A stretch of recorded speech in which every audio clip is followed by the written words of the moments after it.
Hello to all my dear students. I'm Prerna Sharma, social science teacher. Basically, I'm PhD in management. But क्योंकि ये subject 9 साल से मेरी expertise है मैं SST पढ़ाने में ज़्यादा इंटरेस्टेड रहती हूँ. सो आज मैं अपना लेक्चर लेकर आई हूँ for the chapter nationalism in Europe. Hope आपको मेरा लेक्चर पसंद आएगा. मेरा पढ़ाने का तरीका थोड़ा सा अलग है. मैं पहले अपने नोट्स प्रिपेयर करती हूँ और उसके बाद उस चैप्टर को नोट्स के थ्रू समझाती हूँ. मेरे नोट्स रहते हैं entirely in the form of question and answers and that to be in the points, जिससे बच्चों को आसानी से सब चीज़ें समझ में आए. My notes are specifically from NCERT. मैं और कोई सोर्स यूज़ नहीं करती हूँ. जो भी कंटेंट NCERT में है वो आपको मेरे नोट्स में मिलेगा और उसी तरीके से मैं लेक्चर आप सबको डिलीवर करूँगी. होप आप सबको मेरा लेक्चर पसंद आएगा. नेशनलिज्म इन यूरोप की अगर बात करूँ तो मैंने इस चैप्टर को 3 पार्ट्स में डिवाइड किया है. First part, second part, third part. तो हम कुछ क्वेश्चंस फर्स्ट पार्ट में करेंगे, कुछ सेकंड पार्ट में करेंगे और कुछ थर्ड पार्ट में करेंगे. अगर आपको मेरा वीडियो अच्छा लगे, मेरे लेक्चर्स पसंद आए, so please like and subscribe ज़रूर करें. So let's start with the chapter. देखिए, सबसे पहले चैप्टर को स्टार्ट करने से पहले we'll talk about the word nationalism. Nationalism जो होता है that is only a feeling, a sentiment of love, affection, belongingness, patriotism towards our country. जब हम अपने देश के प्रति अपने प्यार को, अपने लगाव को, अपनी देशभक्ति को दिखाते हैं तो उस फीलिंग को, उस सेंटिमेंट को नेशनलिज्म कहा जाता है. हम बात कर रहे हैं नेशनलिज्म इन यूरोप की. देखिए, आज़ादी की लड़ाई करीब करीब सब देशों ने लड़ी है. कुछ देशों ने, अगर मैं अपने इंडिया की बात करूं तो कुछ देशों ने आज़ादी की लड़ाई लड़ी है ब्रिटिशर्स के खिलाफ, जैसा कि हमारा देश था. यूरोपियन नेशंस ने जो लड़ाई लड़ी है आज़ादी की, वो लड़ी है मोनार्की के खिलाफ. हालांकि सबका एजेंडा, सबके ऑब्जेक्टिव्स एक थे कि देश फ्री होना चाहिए, यूनिफॉर्मिटी आनी चाहिए. लेकिन सब लोगों ने जिस तरीके से लड़ाई लड़ी, लड़ाई लड़ने का तरीका बहुत अलग था. हमने लड़ाई ब्रिटिशर्स के खिलाफ लड़ी, जबकि यूरोप में मोनार्की के खिलाफ लड़ाई लड़ी गई, राजाओं के राज के खिलाफ लड़ाई लड़ी गई. तो अब हम इस चैप्टर को स्टार्ट करते हैं, नेशनलिज्म इन यूरोप. जैसा कि मैंने आपको बताया कि मेरा जो चैप्टर है वो मैं NCERT में से डायरेक्टली ना पढ़ा के पहले अपने नोट्स प्रिपेयर करती हूँ और उसके बाद फिर मैं चैप्टर को स्टार्ट करती हूँ एक्सप्लेनेशन उसका. तो मैं आपको सबसे पहले अपने नोट्स दिखाना चाहूँगी कि मैं किस तरीके से अपने नोट्स बनाती हूँ, जिससे आपको थोड़ा आइडिया आए. और मेरा एक एक बोला हुआ शब्द सब मेरे नोट्स में से होगा. Let us have a look. ये देखिए,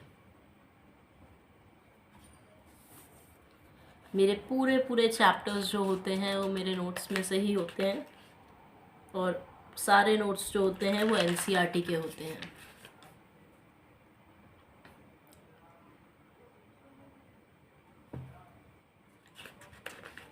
ये मेहनत सिर्फ मैं इसलिए करती हूँ जिससे सब स्टूडेंट्स को समझ में आए, बेटर अंडरस्टैंडिंग क्रिएट हो पाए इन दिस मैनर.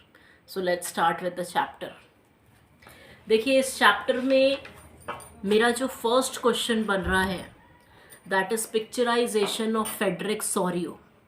तो अब हम बात करते हैं फ्रेडरिक सोरियो के पिक्चराइजेशन की. देखिए, जब कोई भी देश आज़ाद होता है तो उस देश के लोग आज़ादी का सपना पहले से ही देखने लग जाते हैं कि जब हमारा देश आज़ाद होगा तो हमें किस तरह का माहौल मिलेगा, हमारा देश कैसा होगा, यहाँ के लोग कैसे रहेंगे. उसी तरीके से फ्रांस का एक आर्टिस्ट फ्रेडरिक सोरियो, इसने भी एक ड्रीम देखा और उस ड्रीम को इसने कर दिया पिक्चराइज. सो बेसिकली इसने उस ड्रीम को किस तरीके से पिक्चराइज किया वो हम बात करते हैं. 1848 में ये पिक्चराइजेशन हुआ. Please remember the year. History में ज़्यादातर सारा खेल या तो इम्पॉर्टेंट पर्सनालिटीज़ के नाम का है या डेट्स का है. तो मैं हर आंसर को 2 बार रिपीट करूँगी जिससे आपकी अंडरस्टैंडिंग जो है उस आंसर के लिए और भी स्ट्रॉन्ग हो जाए.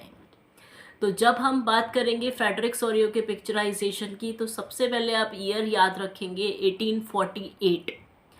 1848 में फ्रेडरिक सोरियो एक फ्रेंच आर्टिस्ट, उन्होंने अपने ड्रीम को पिक्चराइज किया अपनी किताब में। इट मीन्स जो उन्होंने सपना देखा उसे उन्होंने किताब के रूप में, और या फिर आप कह सकते हैं अपनी किताब में पिक्चराइज करके डाला। इन्होंने बेसिकली क्या ड्रीम देखा था? इन्होंने ये देखा था कि पूरा वर्ल्ड डेमोक्रेटिक, रिपब्लिक और सोशल हो चुका है। सबसे पहले आप बताएंगे 1848 में इन्होंने ये पिक्चराइजेशन किया।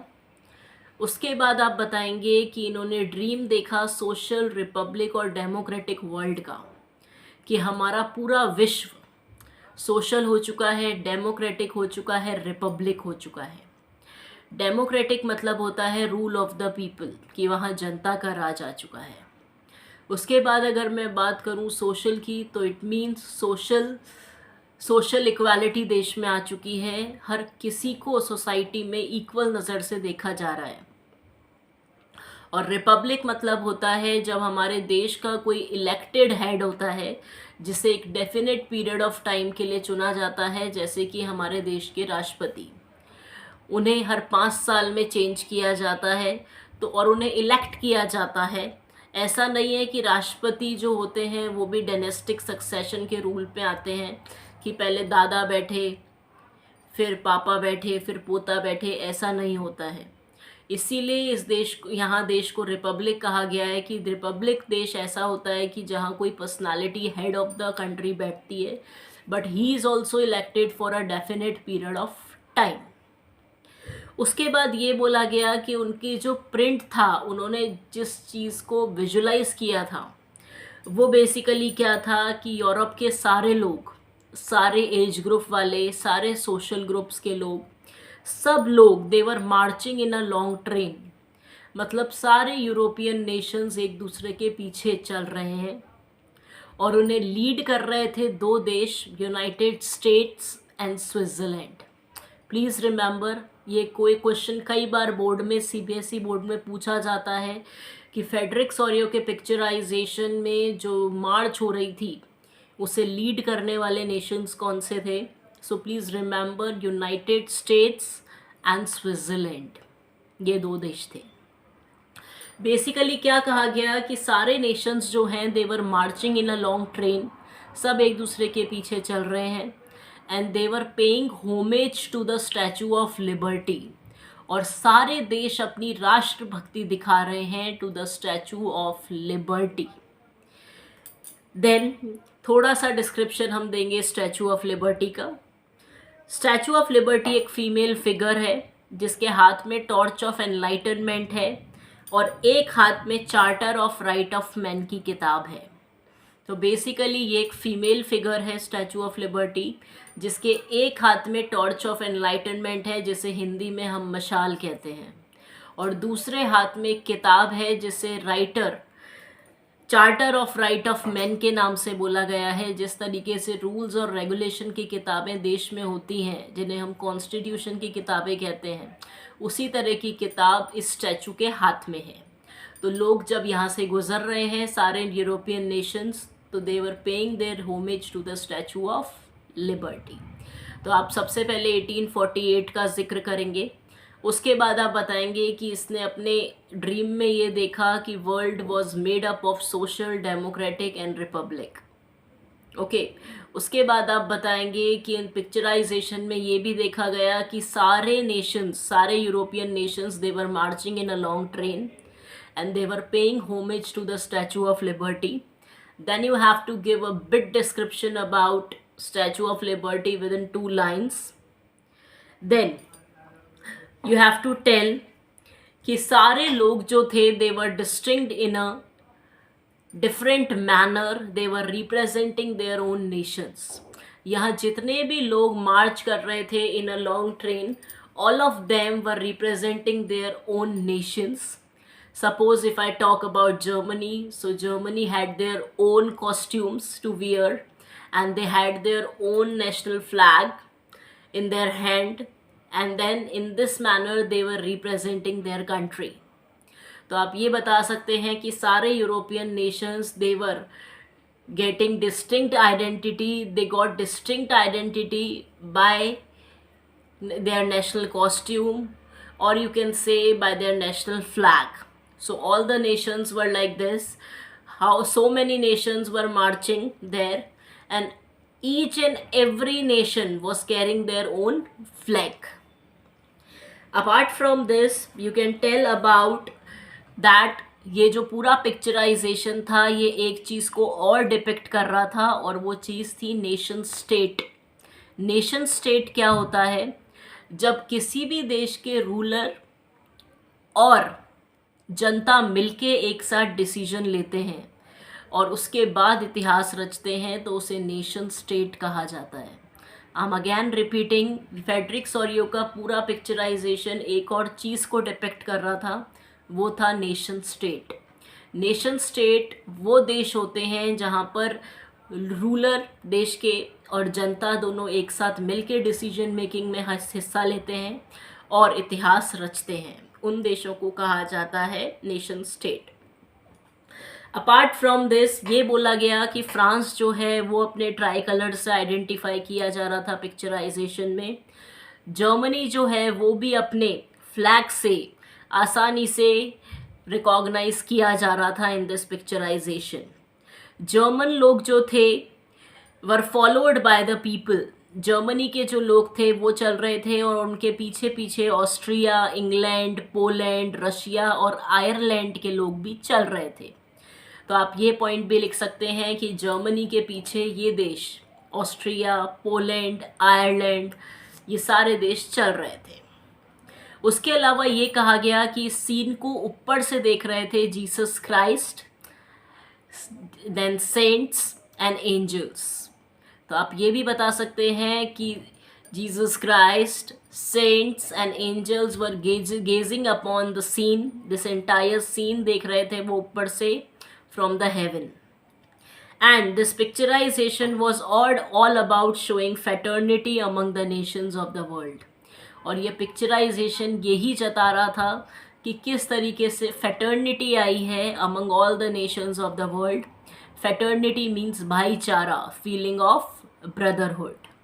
सो स्टूडेंट्स, अगर आपसे कोई भी फ्रेडरिक सोरियो का पिक्चराइजेशन पूछे, जैसे कि फ्रेडरिक सोरियो का पिक्चराइजेशन मैं बहुत सारे सीबीएसई बोर्ड के पेपर्स में देख चुकी हूँ, तो आप सबसे पहले इस आंसर को स्टार्ट करेंगे विद द ईयर 1848। 1848 में फ्रेंच आर्टिस्ट फ्रेडरिक सोरियो जो थे उन्होंने अपने ड्रीम को पिक्चराइज किया। ये ड्रीम ऐसा था कि इन्होंने ये देखा था कि पूरा वर्ल्ड सोशल डेमोक्रेटिक रिपब्लिक हो चुका है।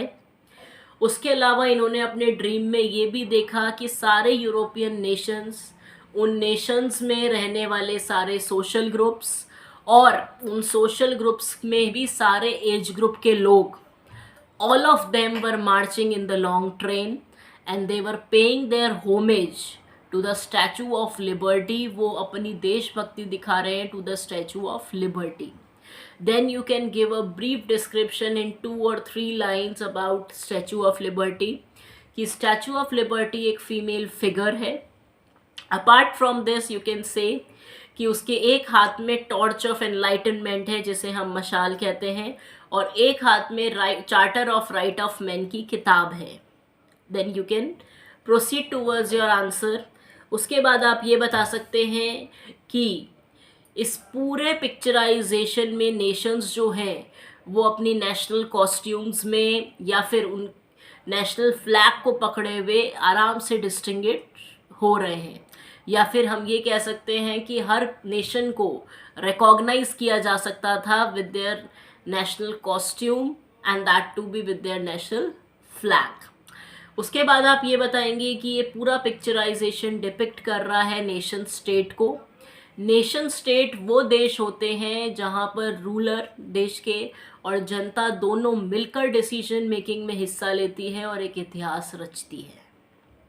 अपार्ट फ्रॉम दिस आप ये बता सकते हैं कि फ्रांस के जो लोग थे उन्हें उनके ट्राई कलर से रिकॉग्नाइज किया जा सकता था। जर्मनी के लोगों को भी ट्राई कलर से रिकॉग्नाइज किया जा सकता था, हालांकि उस ट्राई कलर का कलर अलग था जो कि आपके एनसीईआरटीज में दे रखा है, और मेरे नोट्स में भी लिखा हुआ है ब्लैक रेड एंड गोल्ड, जो जर्मनी के हाथ में फ्लैग था। और उसके अलावा जर्मनी के लोगों को फॉलो कर रहे थे ऑस्ट्रिया, पोलैंड, आयरलैंड, रशिया के लोग। इस पूरे सीन को ऊपर से देख रहे थे from the heaven above, Jesus Christ, saints and angels. और ये पूरा picturisation was all about showing fraternity among the nations of the world. और ये पूरा पिक्चराइजेशन यही दिखा रहा था